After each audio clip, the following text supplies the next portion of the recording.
स्वागत है आप सभी का आपके अपने YouTube चैनल एग्ज़ाम वॉरियर्स में।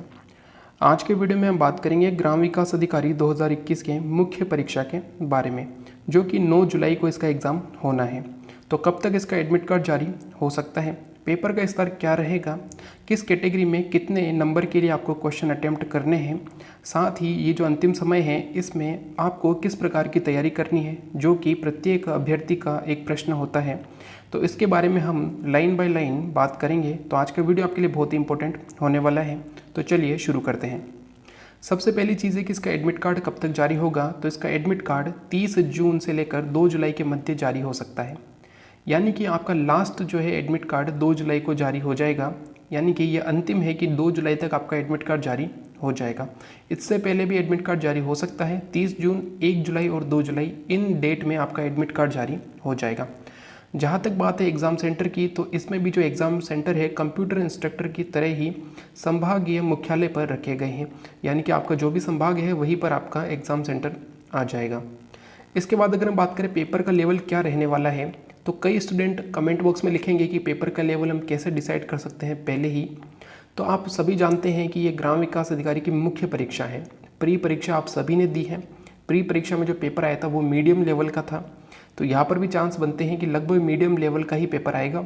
ठीक है, यहाँ पर 160 क्वेश्चन आ रहे हैं, 3 घंटे का आपके पास समय है। तो समय का भी यहाँ पर आपको प्रबंध करना होगा, यानी कि आप समय को कैसे मैनेज करते हैं वो सबसे ज़्यादा डिपेंड करता है।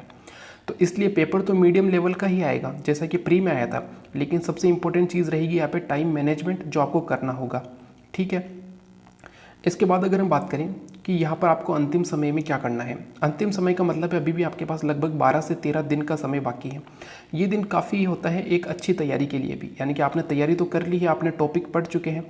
अब उसमें किस प्रकार की आपको तैयारी करनी है उसके बारे में अगर हम बात करें, तो इन 12 से 13 दिनों में आपको ज़्यादा से ज़्यादा पेपर हल करने हैं। यानी कि जो टेस्ट सीरीज़ आती है उसको आपको ज़्यादा से ज़्यादा सॉल्व करना है। ऐसा क्यों करना है? क्योंकि आप सभी ने टॉपिक सब पढ़ लिए हैं, आपने सिलेबस का अच्छे से अध्ययन कर लिया है। अब सबसे इंपॉर्टेंट चीज़ है कि आपको पेपर हल करने हैं। मान लीजिए आप पेपर हल करते हैं 160 क्वेश्चन, ठीक है, आपने इसमें से 120 क्वेश्चन अटेम्प्ट किया है। तो आपको ये मालूम होगा कि ये जो 40 क्वेश्चन बचे हैं ये किस प्रकार से आप अटेम्प्ट नहीं कर पाए हैं। हो सकता है इसमें से आपने कुछ सब्जेक्ट को हटा दिया है जो आप नहीं पढ़ना चाहते हैं। ठीक है, क्योंकि हटाना भी एक अच्छी चीज़ होती है। हमें सबका सब नहीं पढ़ना है। ऐसा नहीं कि पूरा सिलेबस पढ़ के 200 क्वेश्चन जो 160 क्वेश्चन करके आने, ऐसा नहीं है। कुछ क्वेश्चन छोड़ने भी पड़ते हैं जिनके लिए हम अधिक समय नहीं दे पाते हैं। ठीक है, तो यहाँ पे कुछ क्वेश्चन ऐसे होंगे, हो सकता है 10 क्वेश्चन ऐसे हो जो आपने पढ़े हैं लेकिन उस समय आपको समझ में नहीं आ रहे हैं। यानी कि वो क्वेश्चन आप सॉल्व नहीं कर पा रहे हो। वो कोई सा भी क्वेश्चन हो सकते हैं, करंट अफेयर के हो सकते हैं, मैथ्स में किसी टॉपिक के हो सकते हैं। तो जब आप पेपर हल करेंगे तो आपको ये पता चल जाएगा कि ये टॉपिक आपने पढ़ा है लेकिन इसमें आपको ये जो है कमी महसूस हुई है। तो अब आप जो है उस विषय में उस प्रश्न जो गलत हुआ है उसका अध्ययन करेंगे। यानी कि जो प्रश्न आपका गलत हो गया है वो क्यों गलत हुआ इसका अध्ययन आपको करना है। और यही सबसे बढ़िया तैयारी होती है अंतिम समय में। चाहे आप कोई सा भी एग्ज़ाम देने वाले हो, सबसे अंतिम समय में सबसे बढ़िया तैयारी होती है कि पेपर को आप ज़्यादा से ज़्यादा सोल्व करें, टेस्ट सीरीज़। ठीक है, और वहाँ पर जो आपको कमी दिखाई दे, यानी कि जो क्वेश्चन आपके गलत हुए हैं उन पर आपका फोकस होना चाहिए। ठीक है, क्योंकि गलत क्वेश्चन हमें फाइनल जो एग्ज़ाम है उसमें नहीं करने हैं। क्योंकि नेगेटिव मार्किंग एक बहुत बड़ी चीज़ होती है जिसके कारण आप बाहर हो जाते हैं। वो कैंडिडेट जो अंतिम समय में जो फाइनल सिलेक्शन में 1 नंबर से लेकर 4 नंबर तक रह जाते हैं, इनकी सबसे बड़ा कारण यही होता है कि इन्होंने नेगेटिव मार्किंग बहुत ज़्यादा कर ली होती है।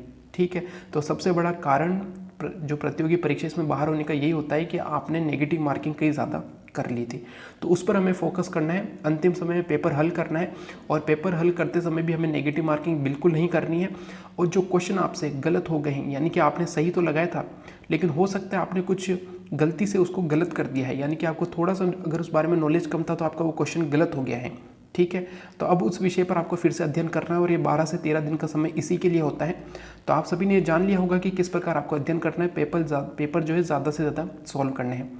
200 से 300 रुपये के 1 महीने की रिचार्ज में आपके आराम से 20 पेपर आ सकते हैं, यानी कि टेस्ट सीरीज आ सकती है 20 पेपर की। और ये काफ़ी है इन 12 दिनों में 20 पेपर करना। ठीक है, किसी दिन आप 2 पेपर कीजिए, ठीक है, किसी दिन आप 1 पेपर कीजिए और बाकी जो आप ये पेपर कर रहे हैं, ठीक है, इनमें जो भी आप एनालिसिस करके कि किस प्रकार जो है आपके क्वेश्चन गलत हुए हैं, क्या कारण रहे, उसका अध्ययन आपको करना है। अब यहाँ पर बात आती है कि क्या आपका एक सेफ स्कोर रहेगा। तो मैं पहले ही आप सभी से कह दूं कि आप सभी वीडियो देख रहे हैं, कमेंट बॉक्स में ये नहीं लिखना है कि मैंने कोई कट ऑफ बता दी है। ठीक है, क्योंकि कमेंट बॉक्स में अभ्यर्थी लिखते हैं कि पहले किस प्रकार की कट ऑफ है, तो ये कट ऑफ नहीं है, ये आपका एक सेफ अटेम्प्ट रहने वाला है, यानी कि आपको इतने क्वेश्चन अटेम्प्ट करने हैं।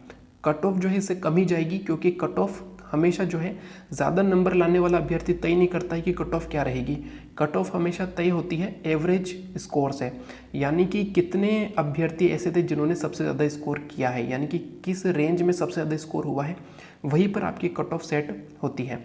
तो यहाँ पर ये जो है कट ऑफ आपको अटेम्प्ट करने हैं, यानी कि ये क्वेश्चन नहीं है बल्कि ये मार्क्स है 200 में से, ठीक है। आउट ऑफ 200 किस कैटेगरी में आपको कितने नंबर लाने हैं, ठीक है। जैसे कि मान लीजिए आपने 120 क्वेश्चन अटेम्प्ट किए हैं 160 में से, तो ये 120 क्योंकि एक क्वेश्चन की वैल्यू यहाँ पर 1.25 है, तो यानी कि 120 क्वेश्चन अटेम्प्ट सही करने पर आपको 150 नंबर मिलते हैं, ठीक है। अब आप यहाँ पर अनुमान लगा सकते हैं कि आपको कितने क्वेश्चन अटेम्प्ट करने हैं, वो भी बिल्कुल सही।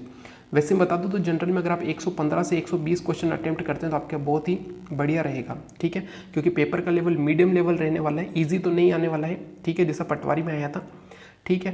तो यहाँ पर इतने क्वेश्चन आपको, यानी कि इतने नंबर आपको लाने हैं, ये ध्यान रखना। आपको कैटेगरी वाइज बता दिया है। ये नॉन टीएसपी एरिया की, टीएसपी एरिया की यहाँ से काफ़ी कम रहती है, तो उस हिसाब से आप अपना पता लगा सकते हैं। General, OBC, EWS, MBC, SC, ST जो कि नॉन टीएसपी के हैं, यहाँ पर उनके एक तरीके से आपको कितने अंक लेकर आने हैं, यानी कि कितने अंक आपका सेफ स्कोर रहेगा, क्योंकि कट ऑफ तो इससे कम जाएगी, लेकिन आपका सेफ स्कोर कितना रहेगा वो यहाँ पर बताया गया है। आगे आपकी जो राय है वो आप कमेंट बॉक्स में ज़रूर बताइएगा। Thank you. जय हिंद, जय भारत।